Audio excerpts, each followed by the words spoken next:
¿verdad? En los estudios que hemos llevado. En esta semana vamos a tocar un estudio que me parece muy importante tenerlo. Un estudio que nos hace a nosotros la base de nuestra doctrina, ¿verdad? Y es muy importante hablarlo.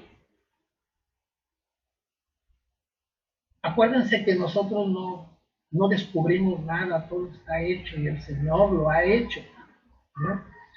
Hoy vamos a tocar el tema que nos incumbe, que siempre nos ha incumbido.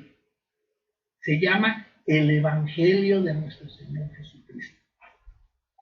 Y bueno, pues generalmente cuando se empieza a hablar acerca del Evangelio, ¿no?, se hace una definición.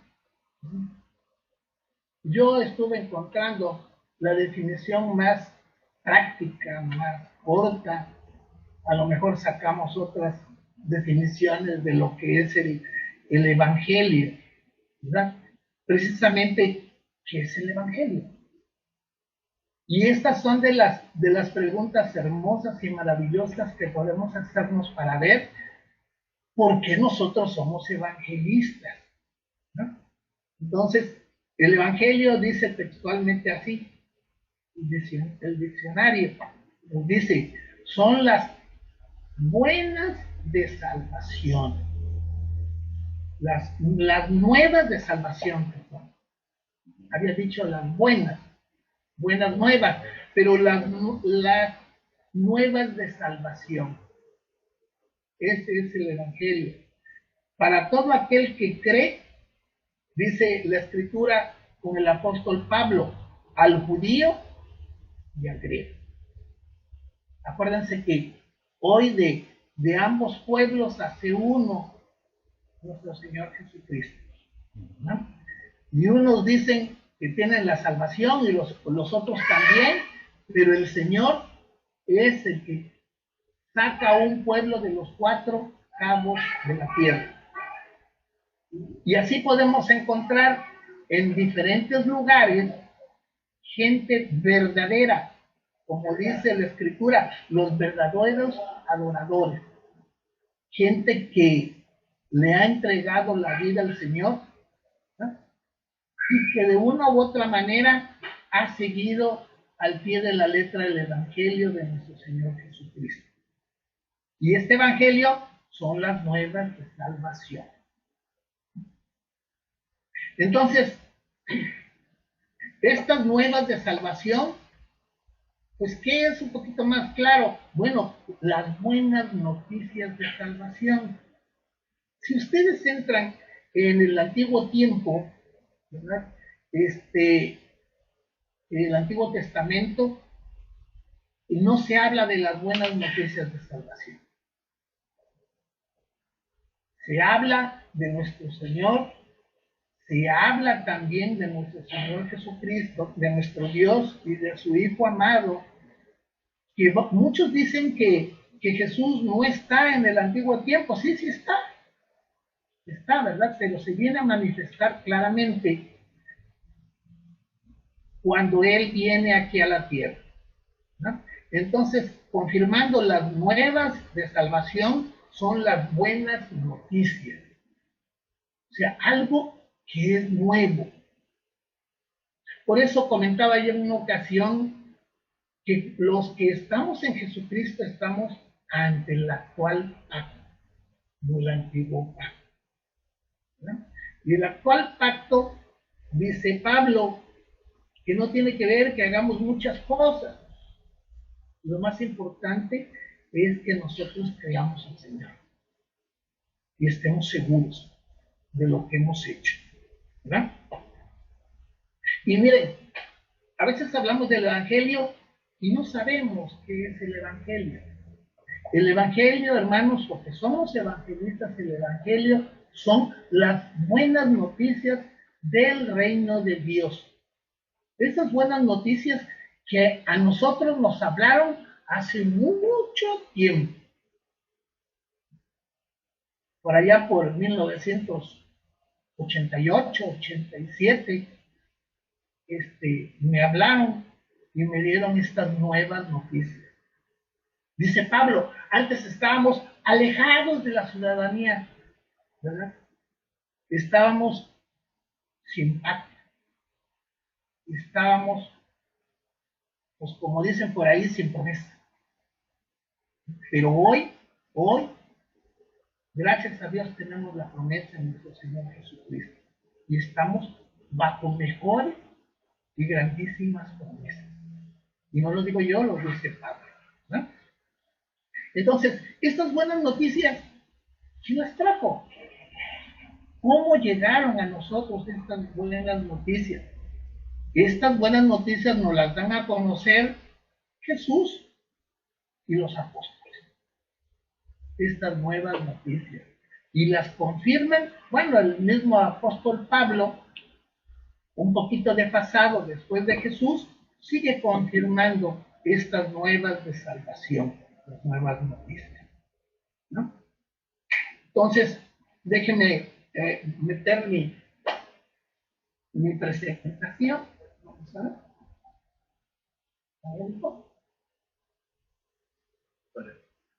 ¿Tu pantalla completa? No sé, tu pantalla está bien. Tu pantalla completa. Bien.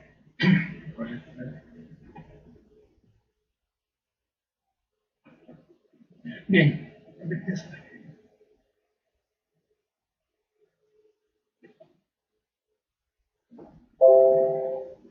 Dejando ver esta presentación, estás conectado con pantalla de tinta de ver. Okay, ya.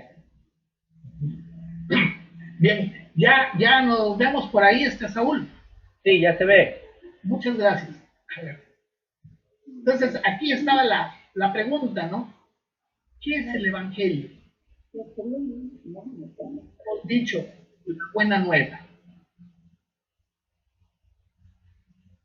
Vean en la primera cita, que nos vamos a referir ahí en la cita de Mateo. Mateo 4:17. ¿Quieres leer, por favor? ¿Quién quiere leer por ahí? Vero, ¿quieres leer? Mateo 4:17. Sí, hermano. Voy. Ahí voy. No me espere mucho. Ahí voy. Ahí está en la pantalla. Ahí está en la pantalla. Ah, ok. Sí, ya lo vi. Bueno, dice, desde entonces comenzó Jesús a predicar y a decir, arrepentíos porque el reino de los cielos se ha acercado. Punto y aparte. Ándale, muchas gracias. Vean entonces cómo aquí este libro nos hace ver esto. Comenzó Jesús a predicar. ¿Cuándo? Cuando él empieza, ¿no? Y a decir, arrepentíos porque el reino de los cielos se ha acercado.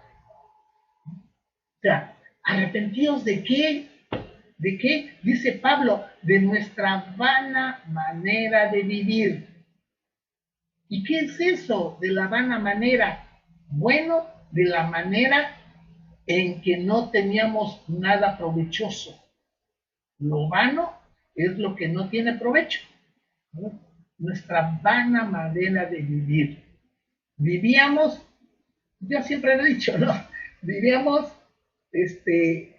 porque viene un día y otro día, y vivimos como cualquier ser vivo. Y estoy pensando ahorita en los pollitos, en los seres vivientes que nos circundan, ¿verdad? Tal vez por aquí, por nuestras casas, el gatito, en fin, ellos esperan el comer y el seguir viviendo al otro día y el dormir, ¿no? Pero, ¿qué provecho tienes la vida de estos animalitos? Ninguna. Por eso Pablo decía, nuestra vana manera de vivir. Hoy, con nuestro Señor Jesús, ¿verdad? Ya no vivimos de manera vana. Ya vivimos con una promesa y estamos seguros. Quise meter esta cita porque dice, Jesús empezó a predicar. El Evangelio hay que predicarlo. El Evangelio hay que hablarlo, hermano. Dios no nos ha dado el Evangelio a nosotros para guardarlo.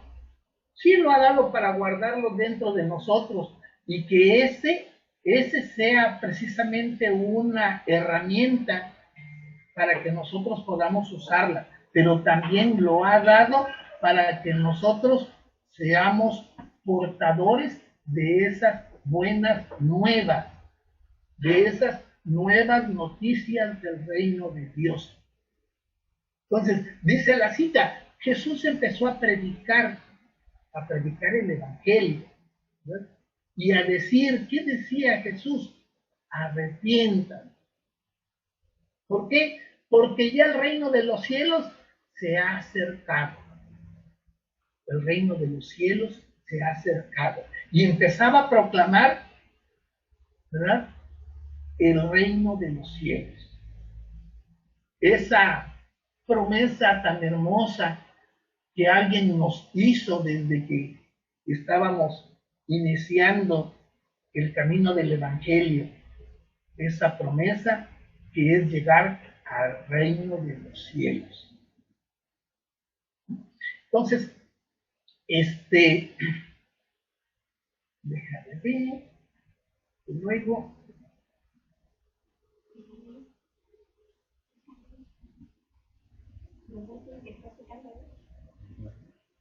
se ha acercado. ¿Sí cambió por ahí, Saúl? Auxíliame. Todavía no, dale nada más clic en donde dice la diapositiva 2 en las que están en chiquito a tu izquierda. No. Ahí ya cambió. Ahí está. Bien, entonces vemos que este es el inicio precisamente nuestro. Les comentaba yo que es aquello que hace la base del creyente. Es aquello que nos hace estar bien cimentados, ¿verdad?, en nuestro Dios. Dice la otra cita, la cita de Lucas, dice así: aconteció después que Jesús iba por todas las ciudades y aldeas, predicando y anunciando el Evangelio del reino de Dios, y los 12 con él, los 12 apóstoles. O sea, ¿qué trabajo se encomendó Jesús a empezar a hablar? Y vean, en las ciudades y en las aldeas. Y hablando en su ciudad, precisamente, ¿verdad? Pero él predicaba y anunciaba. Entonces, ¿qué anunciaba?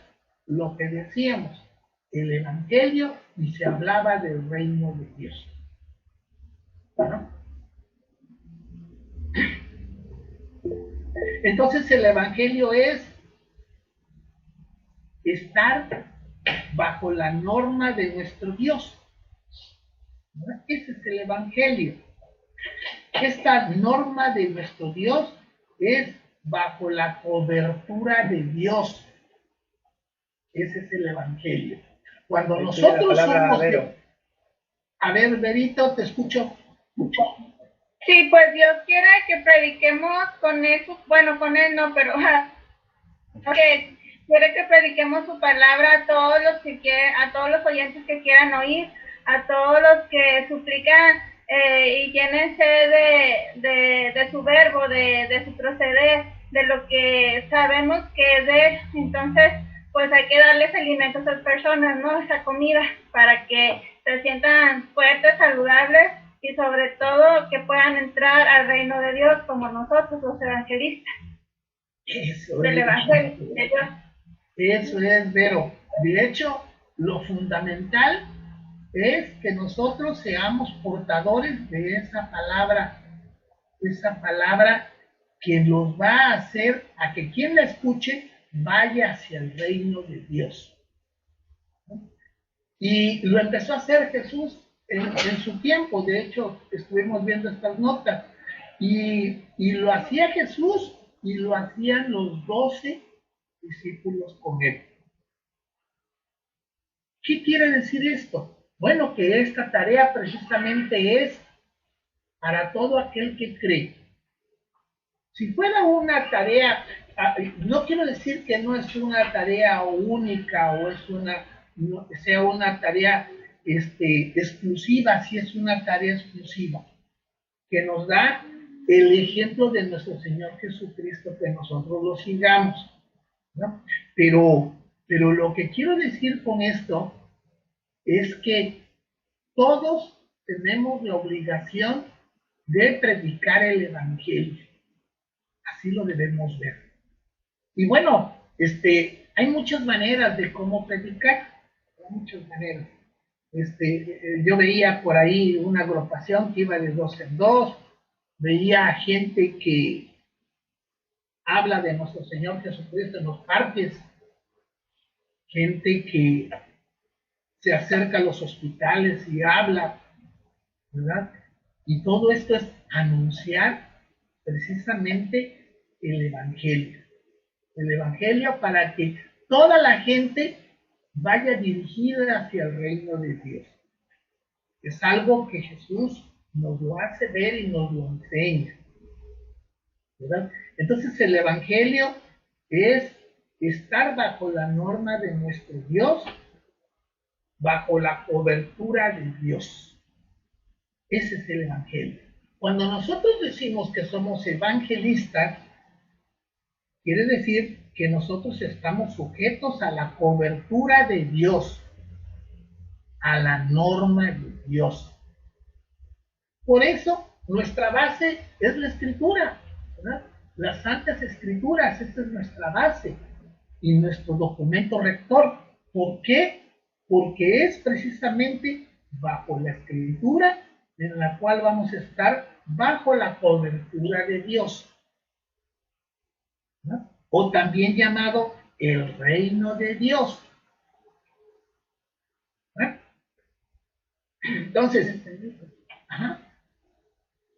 A ver, algo quiere decir Paula. Pues recordemos que Jesús, cuando llama a sus apóstoles, recorre Galilea y Judea. ¿Y qué hacía? Predicando el Evangelio y haciendo milagros, pero los milagros eran para darse a conocer quién era, que era el Hijo de Dios.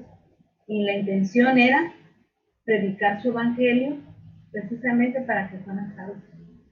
Entonces, si esa era la tarea de él, ¿cuál será la nuestra? Bien, vean cuando, ahorita se me viene a la mente cuando, viendo lo del Génesis, cuando nuestro Dios puso en el huerto del Edén, ¿verdad?, a Adán, y le puso la compañera ideal o idónea para que él no estuviera solo, ¿no? Nuestro Dios puso al hombre en el huerto, y mucho lo hemos platicado, ¿no? Lo puso para que lo labrase, para que lo cuidase, para que lo administrase. Es más, le puso a la compañera idónea para que él no estuviera solo, pero también para que él capitanee precisamente a esa compañera. A veces mis hermanas y mi compañera nos ponen muy difíciles. ¿Cómo me va a capitanear? No, pues precisamente acuérdense que la cabeza es nuestro Señor Jesús, es nuestro Dios, luego nuestro Señor Jesús, y la cabeza es el hombre.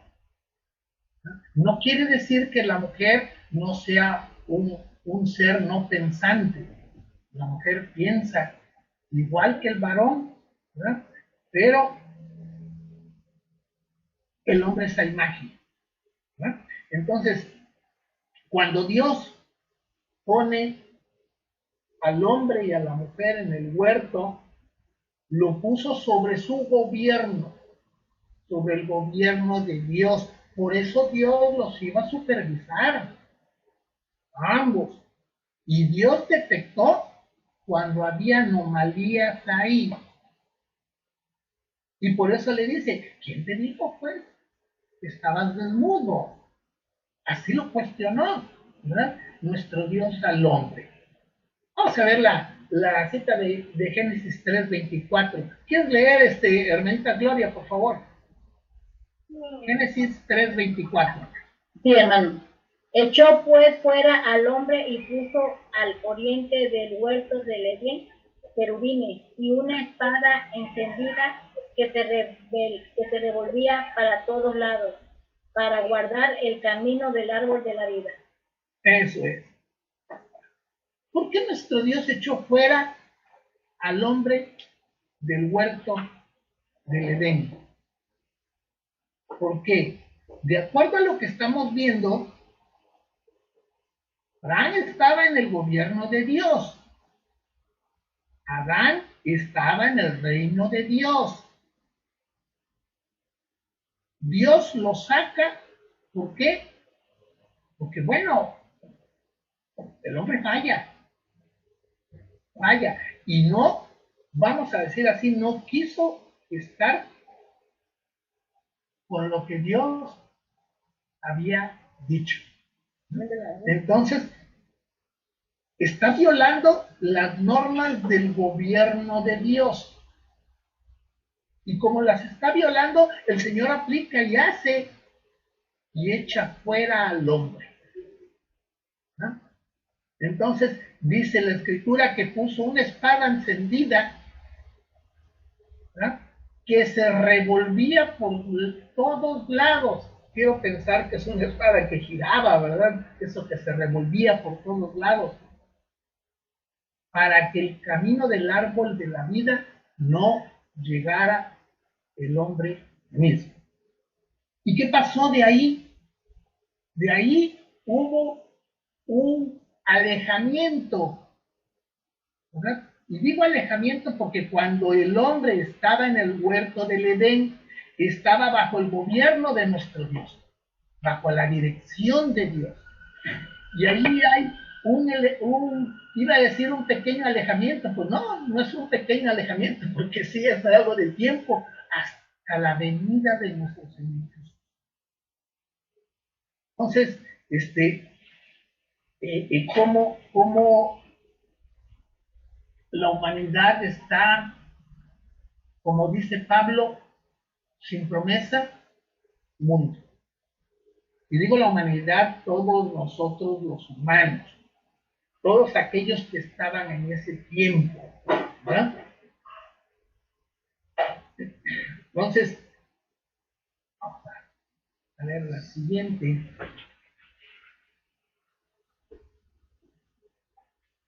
Entonces,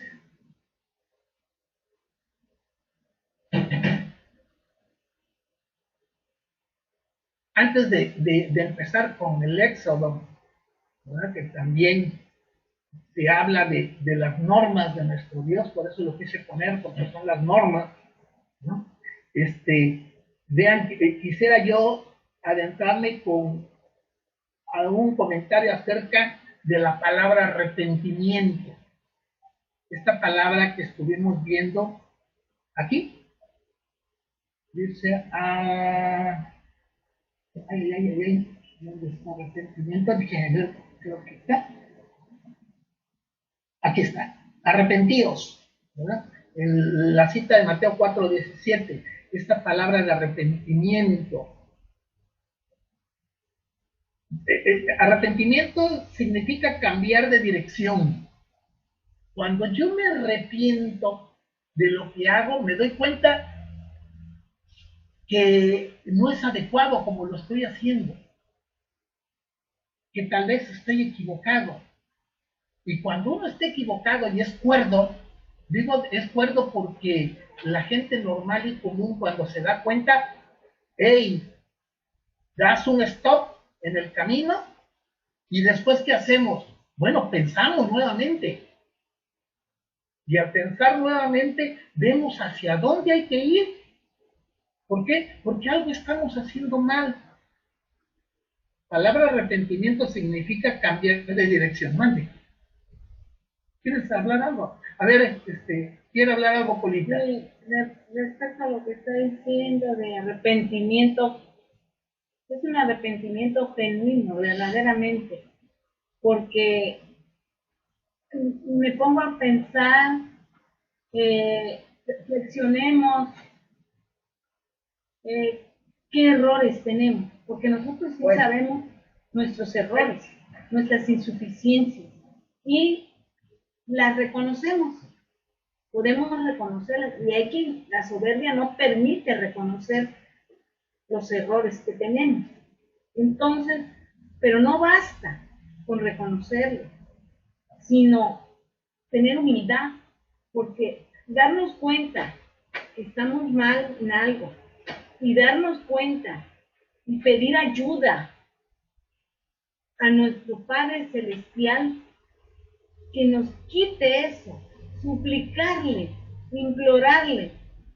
Valdría la pena hacer un listado de las debilidades y de las fortalezas que tenemos y pedirle a nuestro Dios, porque ahí manifestamos nuestra humildad, pedirle porque es el único que le puede decir: quítame esto, quítame el rencor, quítame la ira, el enojo, la soberbia, bueno, tantas cosas, envidia, tantas cosas que podíamos tener, o a lo mejor una de todas, porque primero hay que reconocerlo y humildemente suplicarle en base a lo que hayamos detectado, que lo sabemos fácilmente, y así mismo implorarle a nuestro Dios para poder emprender el cambio, que va a costarnos, porque dejar de hacer algo que hemos hecho por siempre no es fácil dejarlo, pero hay que suplicarle el cómo salgo de aquí, y diario pedirlo, y el Señor lo va a hacer. Como cuando le dijo al paralítico: párate y anda. ¿Por qué? Porque creyó, y al creer, él caminó. Y le dijo: tus pecados son perdonados. Fue algo más grande que hizo el Señor. Los pecados los perdonó, más que cuando a otro, ¿no? Que le dijo que eran los pecados perdonados. Bueno, ahorita creo que estoy confundiendo. Pero a lo que voy es que nos perdonan, pero cuando nuestro arrepentimiento es genuino, verdaderamente. Ahora sí me acuerdo de la mujer que lo toca y le dice: tu fe te salvó, tu fe, porque creyó. Entonces, a lo mismo voy.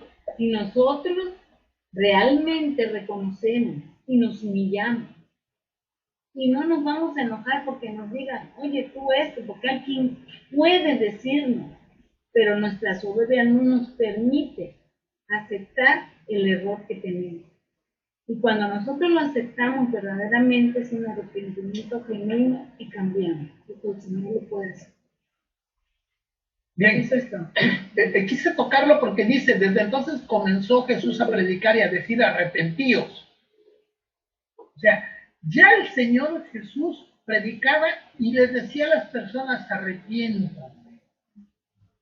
¿No? Arrepiéntanse. Entonces buscaba y les decía: la palabra arrepentimiento significa cambiar de dirección. ¿No? El Señor dice: cambien a todos los que estábamos en el camino equivocado. Aquí en la cita de Mateo 4:17 dice: arrepiéntanse. ¿Por qué? Dice: porque el reino de los cielos ya ha acercado, ya está, ¿no? Ya podemos estar. ¿Y cómo llegó el camino nuevamente a entrar al reino de los cielos? A través de Jesucristo mismo, a través del Hijo de Dios. Dios le da una segunda oportunidad al humano, a los hombres y mujeres, a la raza humana, y les dice: arrepiéntanse. ¿Por qué arrepiéntanse? Porque el tiempo que se demoraron sin estar bajo la dirección, ¿verdad?, de nuestro Dios, bajo el gobierno de Dios, pues bueno, cuando estamos en el gobierno dentro, pues estamos bien con Dios, pero algo pasa y el Señor nos quita, como le pasó al varón, ¿verdad? Los quita. Y estar sin el gobierno de Dios es lógico que la gente se distorsione. Entonces, el Señor dice, arrepiéntanse porque el reino ya se ha acercado. ¿Qué pasa cuando nosotros andamos, dice Pablo, en nuestra vana manera de vivir, en nuestros delitos y pecados, dice la Escritura? Estábamos desordenados, estábamos sin Dios en el mundo, ¿no? Y bueno, lo digo así porque me pasó a mí y creo que a varios de ustedes, ¿verdad? Que no teníamos la dirección de Dios y que decíamos, estoy dentro del Evangelio, pero el Evangelio no es haber sido criado en un hogar cristiano. El Evangelio no es la salvación por las obras. El Evangelio no es un mensaje, ¿verdad?, hecho por los hombres. El Evangelio no es ir a la iglesia. ¿Saben qué es el Evangelio? Es estar en comunión con nuestro Dios. Es pues el Evangelio el acto que hace nuestro Dios para que las personas se acerquen, aquellos que estaban lejos de Dios se acerquen a Dios. Le pide la palabra a Eso Verónica. precisamente. A ver, Vero. Yo pienso que el Evangelio, como dice la canción de Testigos de Jesús, es vida. O sea, el Evangelio te hace creer más en la palabra. O sea, es algo que te hace no nacer, sino creer más en la palabra de Dios. Te tiene más autoestima, eres más positivo, tienes más ventajas que desventajas al ser evangelista o al comunicarte con la palabra de Dios. O sea, eres mejor persona que antes al ser del evangelio de Cristo, de Jesús. Sí, correcto. Así es, Vero. Y fíjate que aparte de ser una mejor persona, sabemos que estamos bajo la dirección de Dios, bajo el gobierno de Dios, ¿verdad? Y así, bajo la cobertura de Dios, vamos a decir así, que el Señor aplica dentro de nosotros su normativa, ¿verdad? Y cuando esto pasa, ya estamos casi cerca del reino de Dios. ¿Por qué? Porque el propio Evangelio nos ha hecho a nosotros dominar nuestros impulsos, dominar todo lo que estábamos acostumbrados a hacer, dominarnos de lo que hace el mundo, ¿verdad? Y volteo y digo, como decían mis hijos, ¿por qué esos muchachos llegan a altas horas de la noche a su casa? Bueno, ellos pueden hacer lo que sea, ¿verdad? Pero en esta casa no es así. Y hacerles ver a los muchachos por qué no es así, ¿verdad? Porque estamos bajo una normativa, estamos sujetados al gobierno de Dios, ¿verdad? Entonces, vean pues que si el Señor nos llama al arrepentimiento, porque dice aquí arrepentíos, si el Señor nos llama al arrepentimiento, es porque el camino que teníamos no era el correcto. No era el correcto. Y si no era el correcto, nos dice, hey, frénate, arrepiéntete, porque lo bueno ya viene. ¿Qué es lo bueno? El reino de los cielos.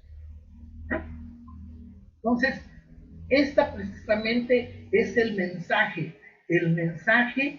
que a muchas personas del mundo y de los humanos ha conquistado. Y muchas gentes lo han escuchado y no les ha conquistado dice por ahí, porque no era su tiempo, ¿verdad? Porque no lo entendieron. Por muchas cosas no los ha conquistado, pero a la gente que les ha conquistado, que crean ustedes que son o somos muchas personas, nos hemos allegado a él. Y estamos contentos y estamos agradecidos. Dice Vero, somos mejores personas, es cierto, somos mejores personas, pero estamos bajo la dirección del gobierno de Dios, de la cobertura de Dios. Y eso hace seguridad en el creyente. Eso hace que si el Señor nos dice el día de hoy, Ricardito, hoy te toca ya irte, no estemos diciéndole y peleando, no quiero, y empezar a chiribiquear. No, porque hemos estado en paz y en armonía con Él. ¿Verdad? Entonces, la vida cristiana es hacer las cosas como debe ser, bien. Quise meter el Éxodo, aquí el Éxodo porque dice el Éxodo 20, dice, y habló Dios todas estas palabras diciendo, yo soy Jehová tu Dios, que te saqué de la tierra de Egipto de casa de servidumbre. Estábamos en servidumbre, o el pueblo de Dios en ese tiempo estaba en servidumbre. Hoy nosotros, cuando estábamos en nuestras malas maneras de vivir, estábamos en servidumbre de Egipto. Y Egipto precisamente no es un país en África, ¿verdad? El Egipto que se habla es condición del mundo, condición de las personas que no creían en Dios. Esto aplica, ¿verdad? Ustedes van a decir, para los pueblos de Israel, pero también nos aplica a nosotros, cuando estábamos en nuestros delitos, en nuestro Egipto, ¿verdad? Estábamos sirviendo a cosas que no nos iban a dar provecho. Dice el 3, no tendrás dioses ajenos delante de mí. Dioses ajenos que en aquel tiempo, pues había muchos y hoy sigue habiendo. Y yo estoy seguro que tal vez nosotros no caemos en esa condición, ¿verdad? Caer en dioses ajenos, que sería la avaricia, que sería el amar otras cosas y no al Señor. Eso sería para nosotros, ¿verdad? Los dioses ajenos. Acuérdense que nuestro Dios dice, Él es nuestro Dios y que en Él debemos confiar. Dice el 4, no te harás imagen ninguna semejanza de lo que esté arriba en el cielo, ni abajo en la tierra, ni en las aguas debajo de la tierra. No te inclines a ellas ni las honres.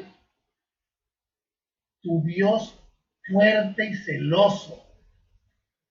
¿Verdad? Él es fuerte y celoso. Y cuando nosotros no andamos en otras cosas, le faltamos el respeto a nuestro Dios. Le fallamos a nuestro Dios.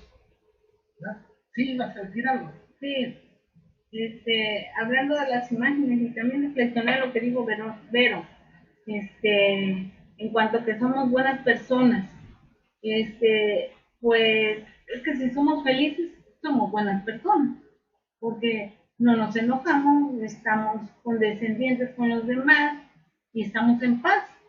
Y hoy tuve una consulta con psiquiatra, porque me decía la doctora, neuróloga, porque mis hermanos, yo perdí la razón cuando me dio el derrame. Cuando yo reacciono, yo no estoy consciente. Yo no sé ni cómo llegué aquí, pero yo ya platicaba con mi papá, platicaba con mi mamá, lo que tenía en mente, ¿no? Mi hija creyó que yo me iba a quedar trastornada, pero el Señor en su infinita misericordia me recobró todas mis facultades. Entonces me ven y pues piensan que en cualquier momento puedo perder la razón. Y me mandó a la psiquiatra y 2 veces perdí la consulta, se me olvidaba, no le di importancia. Pero yo dije, no, voy a ir porque me están mandando. Y ya fui hoy y platiqué con la psiquiatra, me dijo definitivamente que me mandaba con la psicóloga, porque era imposible, que no veía ella cómo de tantas cosas que me han pasado en un año y en poco tiempo, y usted es tan animada. Y le dije, yo tengo un Dios todopoderoso que me da esa fortaleza y que pues cuando Él diga, no puedo decir no, y cuando Él me da la vida, pues hay que agradecerla.